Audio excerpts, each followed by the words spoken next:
కనుక ఆ రీతిగా వాక్యానుసారంగా మనం ఆయన్ని ఆరాధించుటకు ప్రయత్నం చేద్దాం. అందుకు ముందుగా మనం పరిశుద్ధ గ్రంథంలోంచి కొన్ని మాటలు చూసుకొని ఆ రీతిగానే ఆరాధన చేద్దాం. తెలిసిన భాగాలు చాలా ఉండొచ్చు. ఇక్కడ వినిపింపబడిన దానికన్నా ప్రాసలు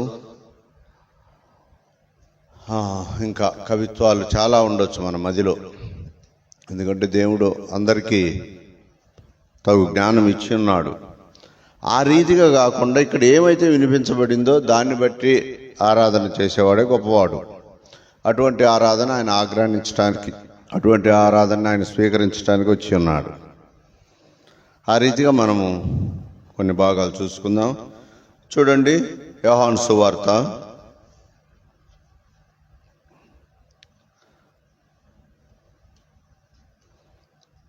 4వ అధ్యాయం 23వ వచనం. యోహాను సువార్త 4వ అధ్యాయం 23వ వచనం చదవగలిగితే అందరం కలిసి చదివితే మంచిది. అయితే యథార్థముగా ఆరాధించువారు ఆత్మతోనూ సత్యంతోనూ తండ్రిని ఆరాధించు కాలము వచ్చుతున్నది, అది ఇప్పుడు వచ్చి ఉన్నది. తన్ను ఆరాధించువారు అట్టివారే కావాలని తండ్రి కోరుచున్నారు. చివరి లైన్ ఒక్కసారి చదవండి. తన్ను ఆరాధించువారు కానుంచి, తన్ను ఆరాధించువారు అట్టివారే కావాలనని తండ్రి కోరుచున్నారు. చూడండి, యెషయా గ్రంథము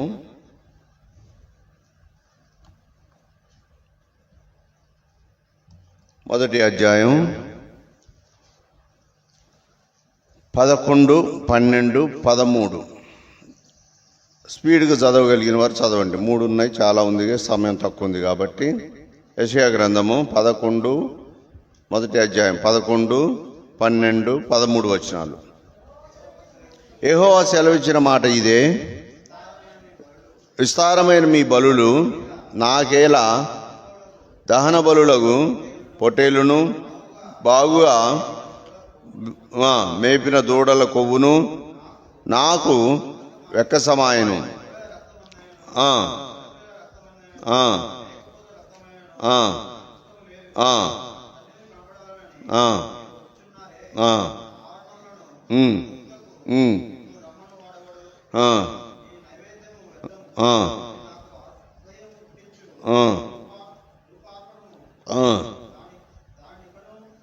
తేకుడి చాలు. సహాయం కోసం చిన్న ప్రార్థనలు ఏకీపించండి. మహాపరిశుద్ధుడా, కృపగల నా దేవా, నీ పాదములకు వందనాలు తండ్రి. గడిచిన కాలం అంతా కాచి కాపాడు. ఈ దినం ఈ రీతిగా నీ సన్నిధిలో చేరుకొని నిన్ను స్తుతించాలని ప్రభువా, నీవు ఇష్టపడి మమ్మల్ని జతపరిచి నీ ప్రేమను బట్టి వందనాలు. బలహీనైన నన్ను బలపరచమని, నీ సన్నిధిని ఇక్కడ ఉంచమని, నీ సన్నిధిలో నీ తోటలో పనిచేసే భాగ్యాన్ని నాకు కలిగించమని యేసునామమున అడిగి వేడుకొంచున్నాం తండ్రి, ఆమేన్. ఒక అపరమేధావి అంట, గొప్ప భక్తుడేనంట. ఆయన కూడా మహామేధావి. తను తాను అనుకుంటాడో జనం అనుకుంటారో ఏమో తెలీదు. మొత్తానికి ఆయన సాధు సుందర్ సింగ్ గారిని చూశారంట. చూశారో వీడియోలు చూశారో అసలు చూశారో అనుకుందాం మన సందర్భాన్ని బట్టి. సాధు సుందర్ సింగ్ గారిని చూశారంట. ఆయన వేషం ఎలా ఉంది? సిక్కులు మతస్థుడు ఎలా ఉంటాడో, జుట్టు, ఆ జుట్టుకు ఒక రింగు, గుడ్డ జుట్టుకోవటం, ఆ నిలువు టంగీలు, చెప్పులు కూడా అటువంటి, ఆ మీసాలు, ఆ గడ్డాలు, ఆ జుట్టు, అవతారం అలా ఉంది సాధు సుందర్ సింగ్. సరే, ఈ మేధావి చూశాడు, సాధు సుందర్ సింగ్ గారు బాగున్నారు, మంచి వాక్యం చెప్పారు, పర్లేదు సరే అనుకున్నాడు, అయిపోయింది. కొంతకాలానికి భక్సింగ్ గారు అవ్వబడ్డారంట. భక్సింగ్ గారు అవ్వబడ్డాక భక్సింగ్ గారికి ఏమి లేవు, మీసాలు లేవు, గడ్డాలు లేవు, జుట్టు అంతగా పెద్దగా లేదు, ఇంత ఉంచుకునేది. బట్టలు కూడా సాధారణమైన మన బట్టలు వేసుకునేది. ఇద్దరు సింగులే, ఇద్దరు భక్తులే, ఇద్దరు చచ్చిపోయారు. ఇద్దరు చచ్చిపోతే పరలోకానికి పోయి కూర్చున్నారు. ఏడ కూర్చోవాలని ఆడ కూర్చున్నారు. వాళ్ళు ఏడ కూర్చోవాలి, పరలోక రాజ్యంలో ఏడ కూర్చోవాలని ఆడ కూర్చున్నారు. సరే, ఈ అపరభక్తుడు ఉన్నాడు కదా కింద, అన్నిటిని క్షుణ్ణంగా పరీక్షించి ఆయన కూడా చనిపోయాడంట. పాపం ఆయన కూడా చనిపోయి చూసిండంట. ఇద్దరు ఏడున్నారు, అబ్రహాం కుడి పార్శ్వమున కూర్చొని ఉన్నారు, దేవుని స్తుతిస్తున్నారు. ఇద్దరు పరలోకానికి పోయారు. ఈయన కింద ఉన్నప్పుడు అనుకోండి, ఆయన ఏంది ఎట్ట ఉన్నాడు, ఈయనేంది ఎట్ట ఉన్నాడు, ఆయన ఏంది ఎట్ట, ఈయనేంది ఎట్ట విమర్శించిన ఆయన ఈయన ఎటు పోవాలని అర్థం కాక, ఇది ఎటు అంటే అటు పరలోకానికి పోవాలన్నా ఇటు నరకానికి పోవాలన్నా ఇప్పుడు నన్ను ఎవరొచ్చి ఇటు నెట్టేస్తారు, ఎందుకు కింద ఉన్నప్పుడు ఏం చేసిండు, విమర్శించిండు.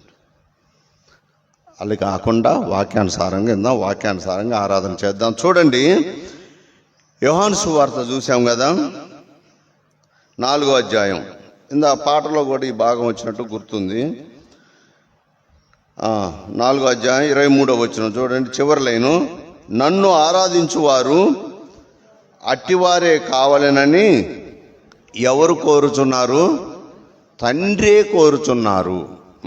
ఇక్కడ అదే తండ్రి ఏమంటున్నాడు, యెహోవా సెలవిచ్చిన మాట ఇదే, విస్తారమైన మీ బలులు నాకేలా, దహన బలులకు పొటేళ్లను బావుగా మేపిన దూడలను కొవ్వులను నాకేలా, నాకు వెక్కసమాయనంట, కోడెల రక్తమందైనను గొర్రె పిల్లల రక్తమందైనను మేకపోతుల రక్తమందైన నాకు ఇష్టము లేదు. నా సన్నిధిని కనబడుటకు మీరేలా వచ్చుతున్నారు, నా ఆవరణములను త్రొక్కుటకు మిమ్మును రమ్మన్న వాడెవడు, మీ నైవేద్యము వ్యర్థము, అది నాకు అసహ్యము పుట్టించు ధూపార్పణము, దాని నికను తేకండి, దాని ఇక మీదట కూడా దాన్ని తేకండి.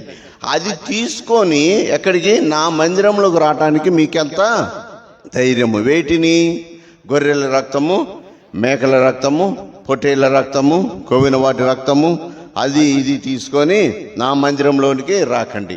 మరి ఎలా రావాలయ్యా, అలా రావద్దన్నావు, బాగానే ఉంది, ఎలా రావాలయ్యా, ఆయన కోరేది ఉంది. ఆయన కోరేది ఏమిటి, నన్ను ఆరాధించువారు ఏ రీతిగా అయితే యథార్థముగాను ఆరాధించువారు ఆత్మతోనూ సత్యంతోనూ తండ్రిని ఆరాధించు కాలము వచ్చుచున్నది. ఇక్కడ ఒక స్త్రీని మనకి జ్ఞాపకం చేసుకోవాలి. ఇప్పుడు ఆ స్త్రీ ఏమంటుంది చూడండి, యోహాను సువార్త 4వ అధ్యాయం 20వ వచనం, మా పితరులు పర్వతమందు ఆరాధించిరి గాని ఆరాధించవలసిన సమయము స్థలము యెరూషలేములో ఉన్నదని మీరు చెబుదురని ఆయనతో అనగా, యేసు ఆమెతో ఇట్లా, నేను చదవండి, అమ్మ ఒక కాలం వచ్చుతున్నది, ఆ కాలమందు పర్వతము మీదనైనను యెరూషలేములోనైనను మీరు తండ్రిని ఆరాధింపరు, నా మాట నమ్ముము. చాలు. ఇప్పుడు ఇక్కడ ఇద్దరికి సంభాషణ నడుస్తుంది. ఎవరికి, ఒక పాపికి, ఒక పరిశుద్ధుడికి, ఒక దేవునికి, ఒక ఆరాధన చేసే వ్యక్తికి. మా పితరులైతే, ఆమె జ్ఞాపకం చేసుకుంటుంది, మా పితరులైతే పర్వతం మీద ఆరాధన చేశారు, అసలు ఆరాధన చేయాల్సిన సమయం స్థలము అక్కడ కాదయ్యా. ఎవరు, మా పితరులు అక్కడ పర్వతముల మీద ఆరాధన చేశారు, అసలు ఆరాధన చేయాల్సిన స్థలము అక్కడ కాదు, యెరూషలేములో ఉన్నది. యెరూషలేములో సరైన ఆరాధన చేసే స్థలము అని అంటుంది. ఎవరితో, ప్రభు అయిన యేసుక్రీస్తుల వారితో. ఎందుకంటుంది చెప్పండి, మనం ఊహించవచ్చు, ఇది మనకు తెలిసిందే. ఇది ఎందుకంటుందాడా అట్లా, మనం ఫస్ట్ నుంచి ఆరాధన చేసే భాగమే అది. ఏ భాగము, యెరూషలేములో జరిగిన సంఘటనను బట్టి. ఎమ్మాయి మార్గంలో ఇద్దరు నడుచుకుంటూ వెళ్తుంటే వారితో పాటు యేసుక్రీస్తు కూడా వెళ్ళి, ఏం బాబు ఏం మాట్లాడుకుంటున్నారు మీరు అని అంటే, నీకేం తెలీదా యెరూషలేములో ఏం జరిగిందో, ఈ 3 దినాల్లో హాట్ వార్త, వేడి న్యూస్ ఏమిటో తెలుసా, యేసుక్రీస్తు శిలువ మరణము, యేసుక్రీస్తు బలిదానము, యేసుక్రీస్తు హింస. ఎక్కడ జరిగింది అది, యెరూషలేములో జరిగింది. అందుకు దాని గురించి మేము మాట్లాడుకుంటున్నాం. ఇప్పుడు ఈ స్త్రీ అంటుంది, నేను పాపిని. ఎవరిని, నేను పాపిని, నేను దుర్మార్గురాల్ని, నేను దుష్టురాల్ని, నేను చెడిపోయిన దాన్ని, నేను పాడైపోయిన దాన్ని.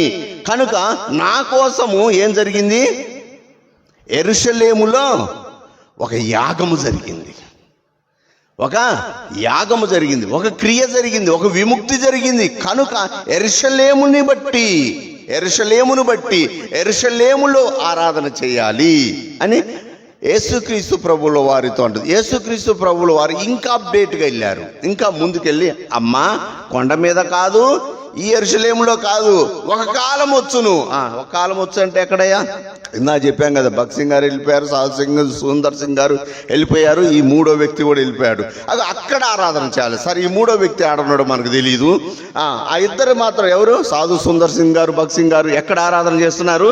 యేసుక్రీస్తు చెప్పిన చోటనే ఆరాధన చేస్తున్నారు. అర్థమైంది? ఇప్పుడు ఏం అర్థం కానట్టుంది. తలలో ఇటు ఊపట్లే, ఇటు ఊపట్లే.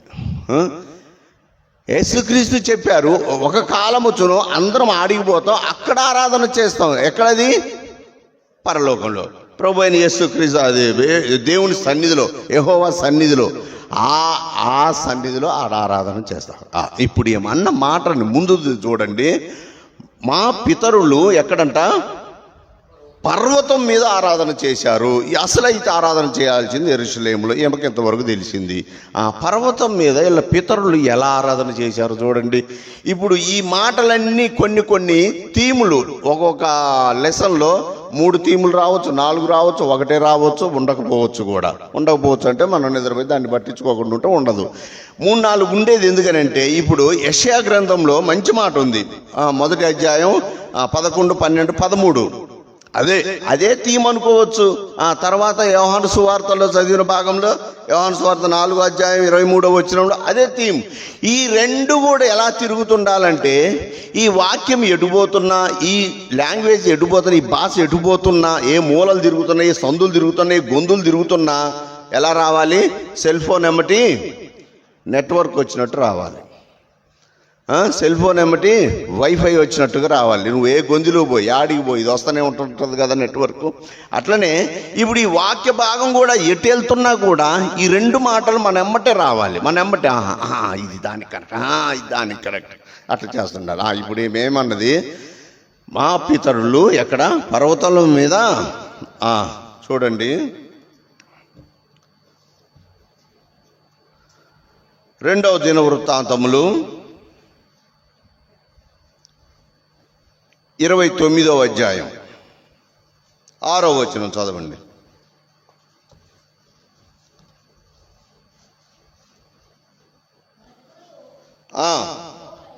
ద్రోహులై మన దేవుడైన యెహోవా దృష్టికి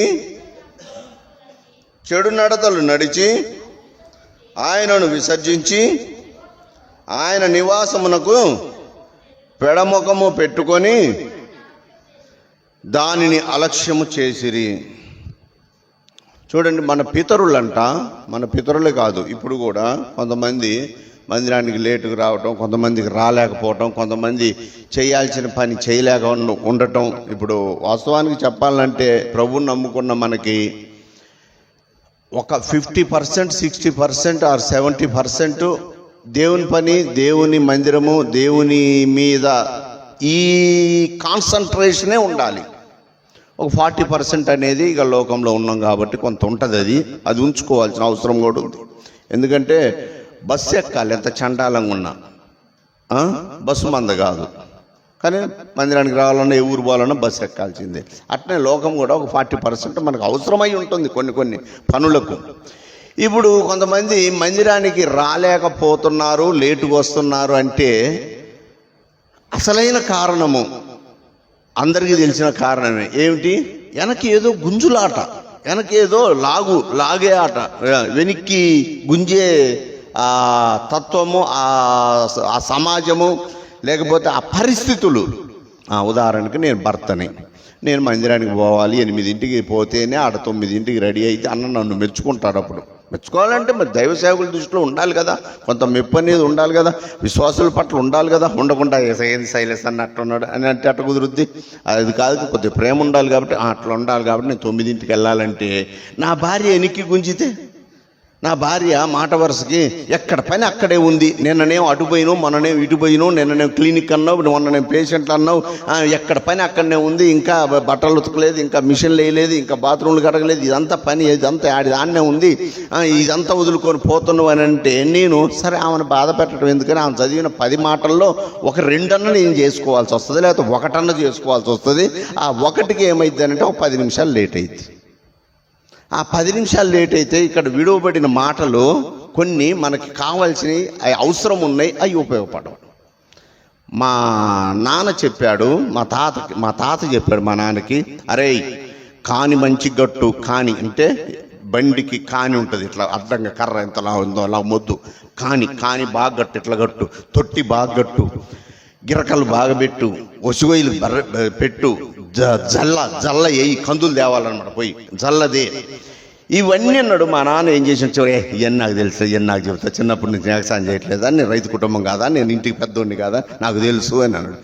కానీ మా నాన్న అంత దూరం ఆ బండి వేసుకొని స్పీడ్గా అతి ఆవేశం మీద వెళ్ళిపోయేటప్పటికి మా తాత చివరికి చెప్పిన మాట, అరే సాయం మీకు పెట్టరా దానికి అని అన్నాడు. అది పెట్టలేదు ఆయన. సాయం ఆయన నాకు తెలీదా ఆయన అనుకున్నా, ఆ సాయం మీకు పెట్టకుండా బండి తోలింది, ఆ బండి ఇంటి ముందే పడిపోయింది, దానికి దెబ్బలు తగిలి, ఇది రియల్గా జరిగింది. అంటే ఆ ఉన్న ఒక్క పదమే నీకు ఉపయోగపడుద్ది, ఆ ఉన్న ఒక్క మాట నీవు అదే మిస్ అయినవు. ఇది ఎలా అయింది అని అంటే, నీకు వెనక గుంజులాట ఉంది కదా, ఆ గుంజులాట, మరి దాన్ని ఏం చేద్దామయ్యా, ఆ గుంజులాటని క్లియర్ చెయ్యి, ఆ గుంజులాటని క్లియర్ చెయ్యి, ముందు వారిని నడిపించు, ముందుకి వారిని లేపు, ముందు వారిని ఇంటికి రప్పించు. ఏనంటారు కదా పెద్ద ఆయన, ఎవరు, యోబు గారు అంటారు కదా, మనము వ్యాధి ఎందేనా, బాధ ఎందేనా ఎవరిని ఆయన స్తుతించేది, ఆయన కీర్తించేది, ఆయన ఇంటికి పోయేది ఎప్పుడు పోవాలి, రోగాన్ని వేసుకొని పోదాం, సమస్యలు వేసుకొని పోదాం, అప్పులు వేసుకొని పోదాం, కష్టాలను వేసుకొని పోదాం, భార్య తిట్టుల్ని వేసుకొని పోదాం, బిడ్డ ఏడుపులను వేసుకొని పోదాం, ఆ రీతికి వెళ్ళాలి. సార్ ఇప్పుడు అది మన భాగం కానే కాదు, అసలు కానే కాదు. చూడండి ఇప్పుడు ఏమన్న మాట ప్రకారం చూద్దాం. 29వ అధ్యాయం 2వ దినవృత్తాంతంలో 22వ అధ్యాయం 6వ వచనం. మన పితరులు ద్రోహులై మన దేవుడైన యెహోవా దృష్టికి చెడు నడతలు నడిచి ఆయనను విసర్జించి ఆయన నివాసమునకు పెడముఖము పెట్టుకొని దానిని అలక్ష్యము చేసిరి. ఇప్పుడు దీనివల్ల ఏమైంది, ఇప్పుడు వీరు అనుకుంటున్నారు, ఎవరు, ఒక సమూహం కూర్చుంది, ఒక జ్ఞానవంతులు కూర్చున్నారు, ఒక మేధావులు ఒక చోట కూర్చొని ఇప్పుడు మనకు వచ్చింది ఒక కష్టము, ఇప్పుడు మనకు వచ్చింది ఒక మరణము, ఇప్పుడు మనకు వచ్చింది ఒక ఇబ్బంది, అందుకని ఈ ఇబ్బంది రావడానికి గల కారణం ఏంటి అని వాళ్ళు ఆలోచించుకొని ఫ్లాష్ బ్యాక్లో వెనక్కి వెళ్ళిపోయారంట. వెనక్కి వెళ్ళిపోయినప్పుడు, అరే మన పితరులు ఏం చేశారు, ఫలాని సమయంలో మన పితరులు, మన తాతలు కానీ తండ్రులు కానీ మన ముత్తాతలు కానీ వాళ్ళు ఏం చేశారు, చదవండి, ద్రోహులై, ఎవరు, మన పితరులు ద్రోహులై మన దేవుడైన యెహోవా దృష్టికి చెడు నడతలు నడిచి ఆయనను విసర్జించి ఆయన నివాసమునకు పెడముఖము పెట్టుకొని దానిని అలక్ష్యము చేసిరి. ఇప్పుడు వీళ్ళకు ఒక దాన్ని ఏమంటారు, అన్నగారు ఏమంటారు, క్లూయిజ్ ఏదో దొరికింది అని, ఏదో ఆధారం దొరికిందని. సరే, ఒక ఆధారం దొరికింది, ఒక అడ్రస్ దొరికింది. ఎందుకు, వీరి నాశనానికి, వీరున్న పతనమైన జీవితాన్ని బట్టి వీరు, అరే మనకి గతి ఎందుకు వచ్చింది, మనకి పరిస్థితి ఎందుకు వచ్చింది, ఓహో మన పితరులు యెహోవా మందిరానికి ఎడముఖంగా ఉన్నారు కనుక ఏమొచ్చింది, పెడముఖము పెట్టుకొని ఉన్నారు, అలక్ష్యము చేసిరి, దానివల్ల ఏమొచ్చింది. 9వ వచనం చూడండి.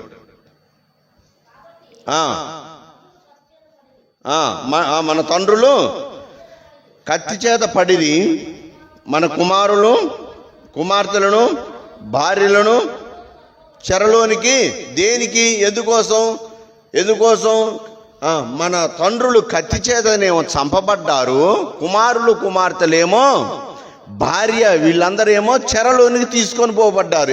అంటే బానిసత్వంలోకి, అంటే కిడ్నాప్ చేయబడిన తత్వంలోకి, అంటే జీతగాళ్ళ లెవెల్లోకి తీసుకొని పోవే.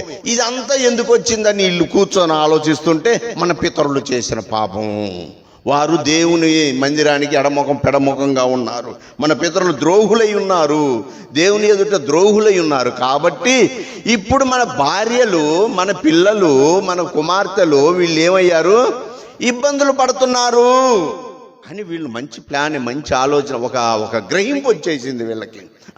ఇప్పుడు అలా గ్రహింపు వచ్చేసి వాళ్ళు ఏం చేస్తున్నారు, 14వ వచనం చూడండి. ఏది చదువుతున్నా, 29, 14.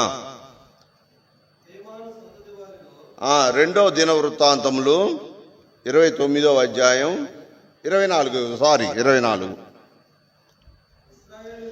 ఇజ్రాయేలీలందరి కొరకు దహన బలియు పాప పరిహారార్థ బలియు అర్పింపవలెనని రాజు ఆజ్ఞాపించి ఉండెను గనుక ఇజ్రాయేలీలందరి నిమిత్తము ప్రాయచిత్తము చేయుటకై బలిపీఠము మీద వాటి రక్తమును పోసి పాప పరిహారార్థ బలి అర్పించెను. అరే, మన భార్య ఏమైంది? అరే, కిడ్నాప్ చేయబడింది. మన పిల్లలు ఇట్లా అయిపోయారు, మన తండ్రులు కత్తి చేత చనిపోయారు. అరే, ఇదంతా ఎట్లొచ్చింది? ఇదంతా దేవునికి ద్రోహులయ్యారు. దేవుని దృష్టిలో ఎలా అయ్యారు? ద్రోహులయ్యారు, చెడ్డవారయ్యారు. ఆయన దృష్టికి చెడు నడతలు నడిచారు. ఆయన నివాసమును పెడచెవున పెట్టారు. కనుక ఆయన నివాసమును అలక్ష్యము చేశారు, నిర్లక్ష్యము చేశారు. కనుక వారేమో కత్తి చేత చనిపోయారు తండ్రులు, భార్యనేమో కిడ్నాప్ చేశారు, పిల్లల్నేమో ఇబ్బంది పెట్టారు, పనివారిగా తీసుకుపోయారు. ఈ కష్టమంతా పోవాలంటే ఏం చెయ్యాలి? ఈ కష్టమంతా మనం ఈ కష్టం నుంచి తప్పించుకోవాలంటే ఏం చేయాలి అని వీళ్ళు ఒక ప్లాన్ వేశారు.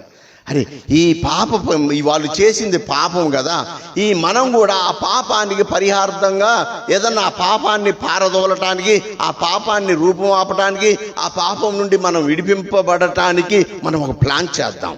ఏంది ఆ ప్లాను? చదవండి. అదే ఇజ్రాయేలీల కొరకు దహన బలియు పాప పరిహారార్థ బలియు. చదవండి.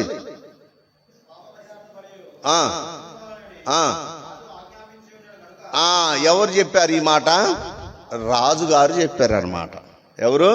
రాజుగారు సమూహంలో నడుస్తుంది. ఇందా చెప్పిన ఆ నుంచి వచ్చిన స్టోరీ అంతా, ఎక్కడి నుంచి 6వ వచనం నుంచి వచ్చిన స్టోరీ అంతా రాజు సన్నిధిలో కూర్చొని, ఏంది మన పిల్లలకి ఎంత కష్టం వచ్చింది, మన భార్యలకు ఎంత కష్టం వచ్చింది, మన తండ్రులకి ఎంత కష్టం వచ్చింది, మిగిలిన వాళ్ళన్నా మంచిగా ఉన్నామంటే సరే, ఇప్పుడు మనకు కూడా అటువంటి కష్టం రాకుండా ఉండాలంటే మనం ఏం చేయాలి? అసలు ప్లాను ఎట్లొచ్చేసింది ఇది? దీంట్లోకి నీళ్ళు వచ్చినాయి అంటే ఎడకట్ట దిగిందని చూడాలిగా ముందు.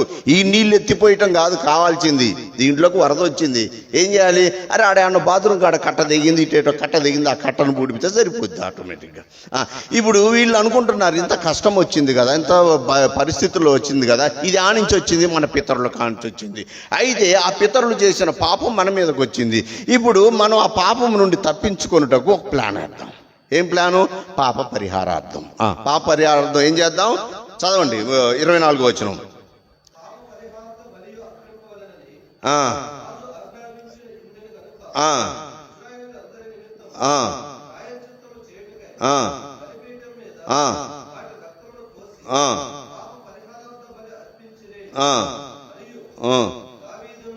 చాలు. బలిపీఠం మీద వాటి రక్తము పోసి పాప పరిహారార్థ బలి అర్పించిరి. ఇప్పుడు గమనించారు కదా, అసలు ఉప్పెన ఏంది, అసలు బాధ ఏంది, కష్టం ఏంది? మనోళ్ళు చేసిన పాప పలానా సంవత్సరాల్లో వాళ్ళు భయంకరంగా ఉన్నారు కనుక వారు దేవుని మందిరాన్ని అసహించుకున్నారు, దేవునికి అయిష్టంగా ఉన్నారు, ద్రోహులుగా ఉన్నారు. కాబట్టి వారి మీద వచ్చిన కోపం మన మీద తీరుతుంది కనుక మనం ఇబ్బందుల్లో పడ్డాము. దీనికి ఏం చేద్దాం? గొర్రెని తీసుకురండి, మేకను తీసుకురండి, పొట్టేలు తీసుకురండి, కోళ్ళు తీసుకురండి, కుక్కలు తీసుకురండి, అన్నిటిని తీసుకొచ్చి ఒక బలిపీఠం కట్టేసి దాని మీద రక్త ప్రోక్షణ జరిగిద్దాం అన్నారు. ఆ రీతిగానే చేశారు. వినండి, ఏం చేశారు? ఆ రీతిగానే. ఎవరు చెప్పారు ఈ మాట? ఒక రాజు చెప్పాడు. ఒక రాజు చెప్పాడు. రాజు చెప్పినప్పుడు వీళ్ళంతా ఏం చేశారు? ఆ రీతిగానే చేశారు. ఆ రీతిగా చెప్పినప్పుడు ఇంకేంది? ఇప్పుడు అన్నగారు, నేను మొన్న విజయవాడ నుంచి 2 రోజులు ప్రోగ్రాం చూసుకొని వస్తున్నాం. సరే, పోయేటప్పుడు హుషారుకు పోయినాం. సరే, ఆడున్న పనిని, పరిస్థితుల్ని, వసతుల్ని అన్నిటిని బట్టి కొద్దిగా శరీరం అలసిపోద్ది కదా. ఈ అలసిపోయేది కూడా ఎందుకనంటే ఆడేదో తక్కువైంది కానీ, నా ఇల్లును వదిలిపెట్టానే, నా భార్యను వదిలిపెట్టానే, నా కుటుంబాన్ని వదిలిపెట్టిన, వ్యాపారాన్ని, దీంతో మనకు అలసట వస్తుంది అనమాట. లేకపోతే ఆడే తిండి తక్కువ కాదు, నిద్ర తక్కువ కాదు. సరే, ఎలాగో వచ్చేసింది, ఒక నీరసం అనేది వచ్చేసింది. విజయవాడలో బండి బయలుదేరింది. పోయేటప్పుడు ఈ నుంచి విజయవాడ పోయేటప్పటికి 2-3 చోట్ల బండి ఆగింది. అంటే మేము ఆపుకున్నాం. 2-3 చోట్ల టీ తాగినాం, ఇడ్లీ తిన్నాం, వడలు తిన్నాం, బజ్జీలు తిన్నాం, బాత్రూమ్ పోయినాం. వచ్చేటప్పుడు మాత్రం ఎక్కడ ఆపలే. ఎందుకు? ఇంటికి పోవాలి, ఇంటికి పోతున్నాం, ఇవాళ ఇప్పుడు ఇంటికి పోతున్నాం అని ఎక్కడ బండి ఆపలే. అన్న ఇంటికి వచ్చి టైం చూసి ఏందన్నా 2 గంటల్లో లాగిచ్చేసినావు. మరి ఇల్లు మహిమన్నది. ఇప్పుడు ఎట్లుంటుందంటే నేటించర్ల దగ్గరికి హుజూర్ నగర్ దగ్గరికి వచ్చిన అమ్మయ్య వచ్చేసినాం. హుజూర్ నగర్ దగ్గర నేటించర్ల దగ్గరికి 15 కిలోమీటర్లు అమ్మయ్య, ఇంక 7 కిలోమీటర్లే అమ్మయ్య, ఇంక 3 కిలోమీటర్లు ఆలగడప అబ్బా, ఇంక 2 కిలోమీటర్లే బంధం అబ్బా, ఇంక ఈదులు కూడా పెట్రోల్ బంక్ వచ్చి మూల తిరిగితే ఇక నా ఇల్లే అమ్మాయి వచ్చేసి. ఇప్పుడు వీళ్ళు కూడా ఏం చేశారు, అన్నీ తీసుకొచ్చారు. ఏంటి, దహన బలులు తీసుకొచ్చారు, మేకలు తీసుకొచ్చారు, అన్నిటిని తీసుకొచ్చి బలిపీఠం కట్టి వాటన్నిటిని ఏం చేశారు, ప్రోక్షించేశారు, రక్తం ప్రోక్షించేశారు. ఇప్పుడు వాళ్ళు ఏమనుకుంటున్నారు, అమ్మయ్యా మన పాపము పోయింది, మన పితరులు చేసిన పాపం ఉంది కదా, ఆ పాపం ఏమైంది, రక్త ప్రోక్షణ జరిగింది కదా. వినట్లేదా, అర్థం కావట్లేదా? రక్త ప్రోక్షణ జరిగింది కదా. చదవండి, మరొకసారి చదవండి, తప్పే ఉందా ఆడ, టైం తీసుకుందాం. పాప పరిహారార్థ బలియు అర్పింపవలెనని పాప పరిహారార్థ బలి అర్పించేశారు. పాప పరిహారార్థ బలి అంటే పాపం అంటే యా నుంచి వచ్చింది, 6వ వచనం నుంచి వచ్చింది. మన పితరుల నుంచి పాపం వచ్చింది కాబట్టి ఆ పాపం ఇప్పుడు ఏమైపోయింది, పరిహారం అయిపోయింది. అమ్మయ్య పరిహారం అయిపోయింది. ఇప్పుడు ఏం చేద్దాం, చెప్పండి. 29వ వచనం చూడండి.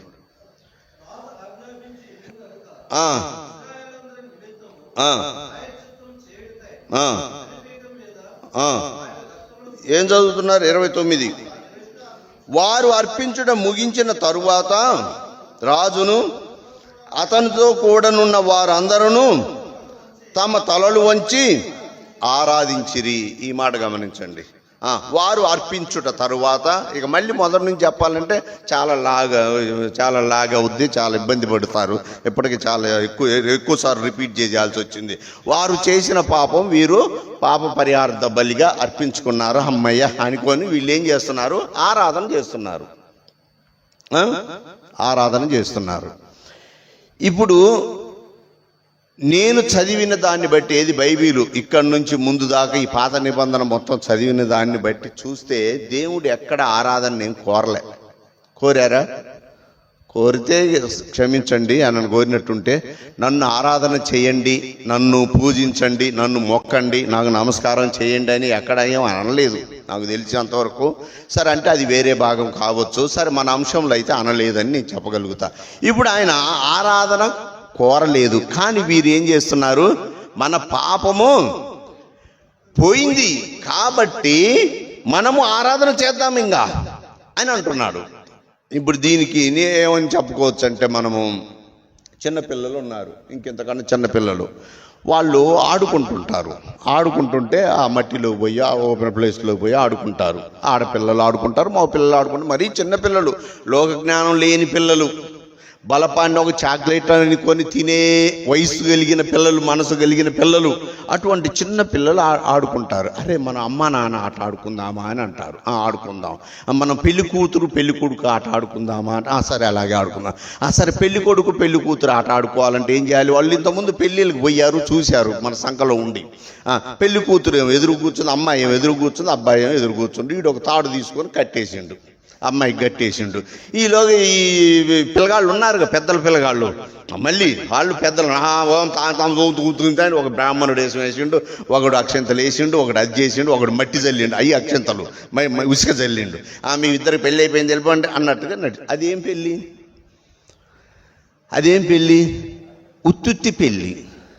ఉత్తుత్తి పెళ్ళి అండి, అది బొమ్మలాట పెళ్ళి అండి.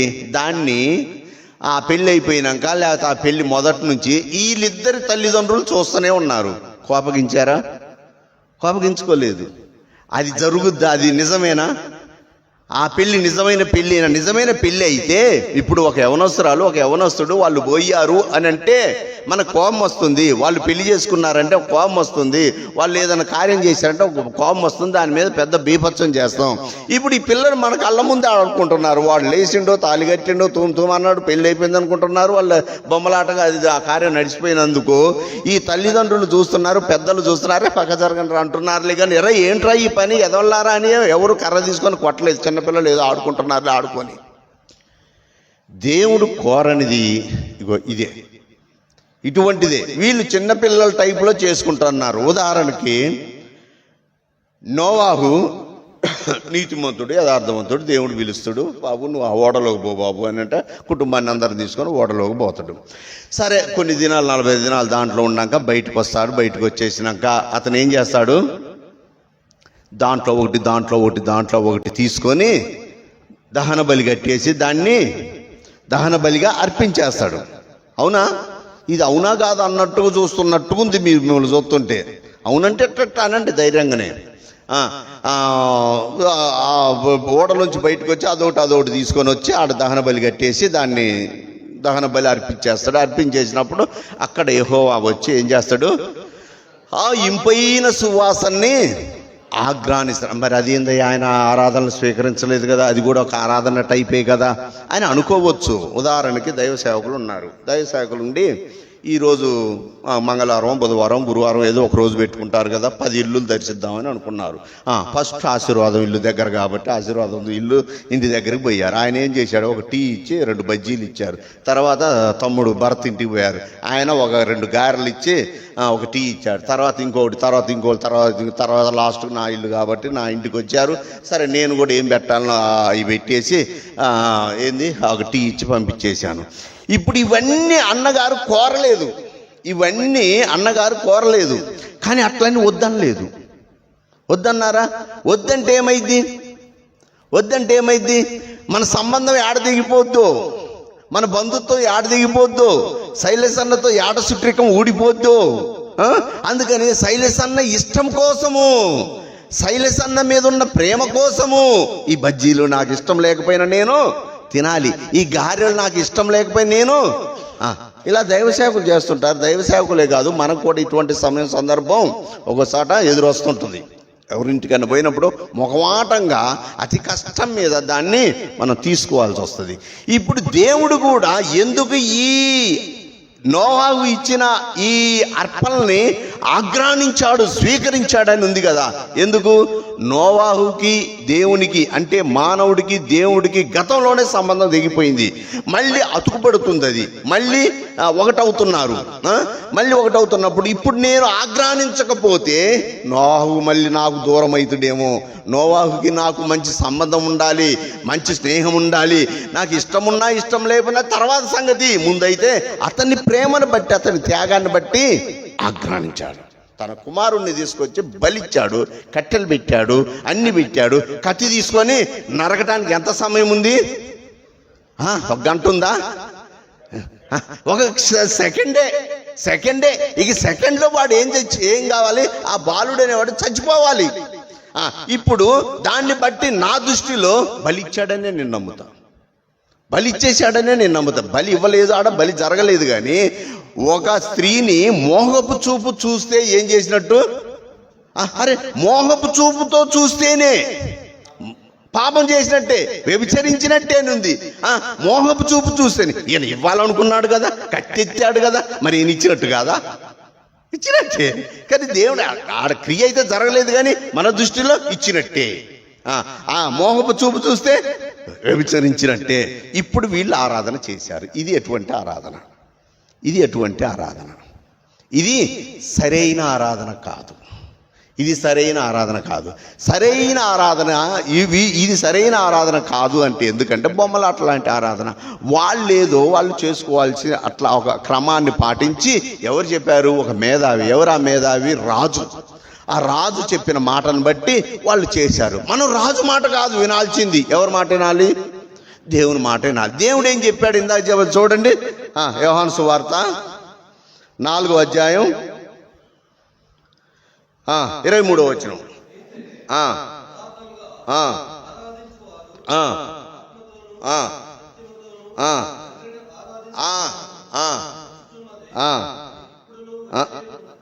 ఇప్పుడును వచ్చే ఉన్నది.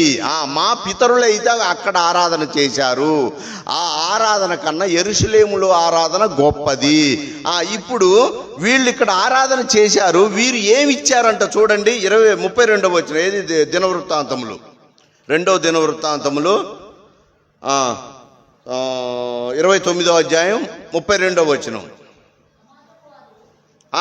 అదే పశువులు ఎన్ని అనగా 70 కోడెలను, 100 పొట్టేళ్లను, 200 గొర్రెలను, ఇవన్నీ యెహోవాకు దహన బలులుగా తేబడెను. 600 ఎద్దులను, చాలు. ఇవన్నీ చూడండి, మన పితరులు చేసిన పాపం మన మీదకు వస్తుంది కాబట్టి తండ్రులు చచ్చిపోయారు, భార్యలు పిల్లలు అందరు కిడ్నాప్లోకి వెళ్ళిపోయారు, మనకు కూడా శర వచ్చింది, మనకు కూడా కష్టం వచ్చింది. కాబట్టి ఈ పాపం నుంచి మనం పారిపోవాలి, పాపం మన నుండి దూరం కావాలని వారు ఒక లిస్టు పెట్టేశారు. ఎన్ని లిస్టు? 70 కోడెలంట, 100 పొట్టేళ్ళంట, 200 గొర్రె పిల్లలంట, ఇవి కాక ఇంకేమేమో తెచ్చారంట. వాటి అన్నిటిని ఆడ దహన బలిగా ఇచ్చేసి అమ్మయ్య దేవుడు ఆగ్రహించాడు, ఆయన ఆగ్రహించినట్టుగా అని వాళ్ళు ఏం చేశారు, ఇంక ఇప్పుడు నెక్స్ట్ ఏం చేయాలి, ఆరాధన చెయ్యాలి అని ఆరాధన చేసేసారు. కానీ హెబ్రీయులకు రాసిన పత్రిక 10వ అధ్యాయం 4వ వచనం, ఎడ్ల యొక్కయు మేకల యొక్కయు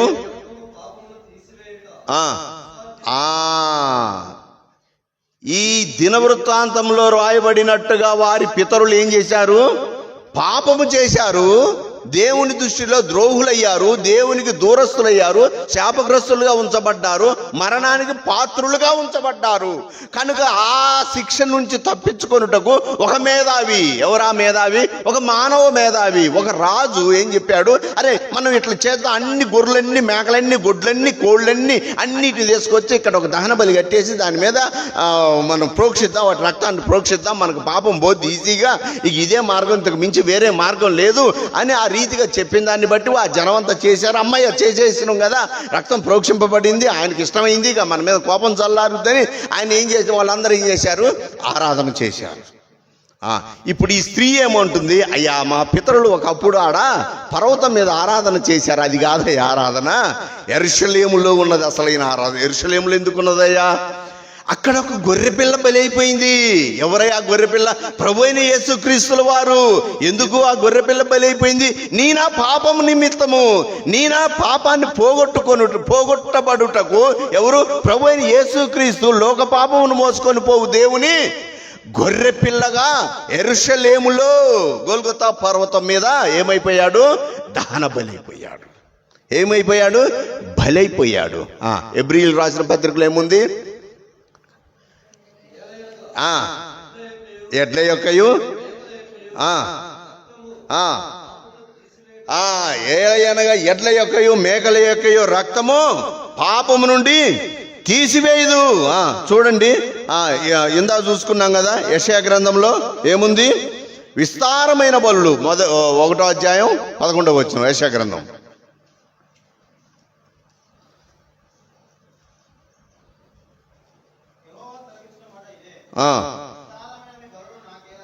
విస్తారమైన మీ బలులు నాకేలా?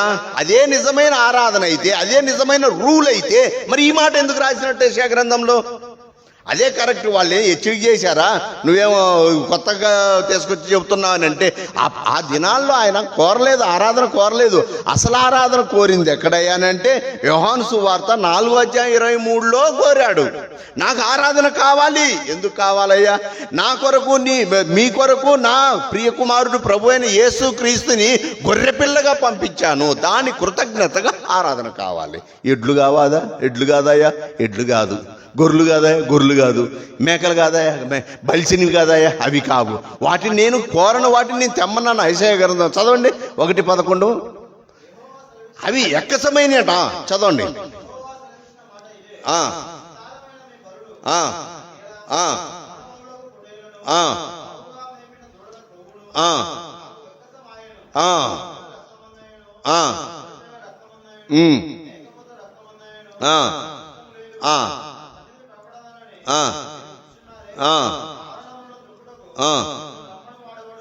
ఇవి పట్టుకొని రమ్మన్న వాడేవాడు.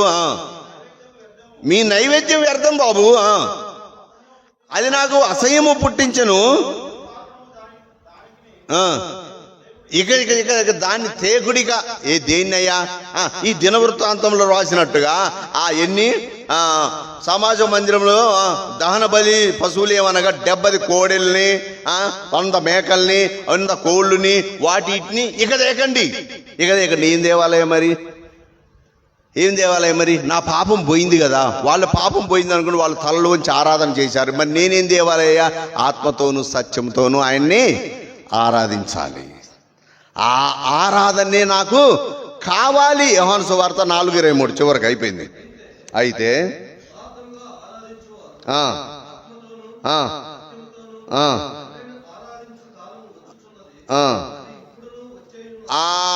అది ఇప్పుడు వచ్చి ఉన్నది. తర్వాత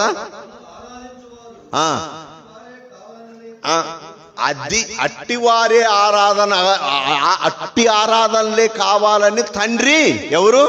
యెహోవా దేవుడు ఎవరు? ప్రభు అయిన యేసుక్రీస్తుల వారు కోరుచున్నారు.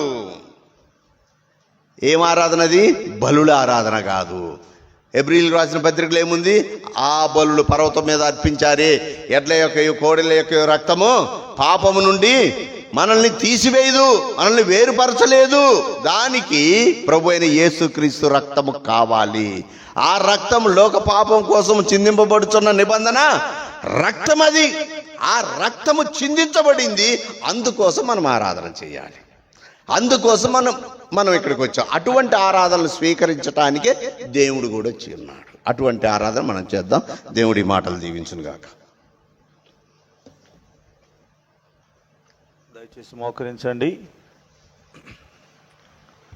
ప్రేమ కలిగిన మా ప్రియమైన పరలోక తండ్రి, ఈ ఘనమైన పరిశుద్ధమైన నామమునందు దాసుని మీరు బలపరుచుకొని మీరు అనుగ్రహించిన మాటల కొరకు వందనాలు. పాత నిబంధనలో ఉన్న బలులకు సమాప్తి చేసి వధింపబడిన గొర్రెపిల్లగా మా కొరకు శిలువలో ప్రాణం పెట్టి మీ స్వరక్తము చేత మా పాపములకు విడుదల చేశారు. పాత నిబంధనలో యెరూషలేములో ఆరాధించారు. మరి సమరయులు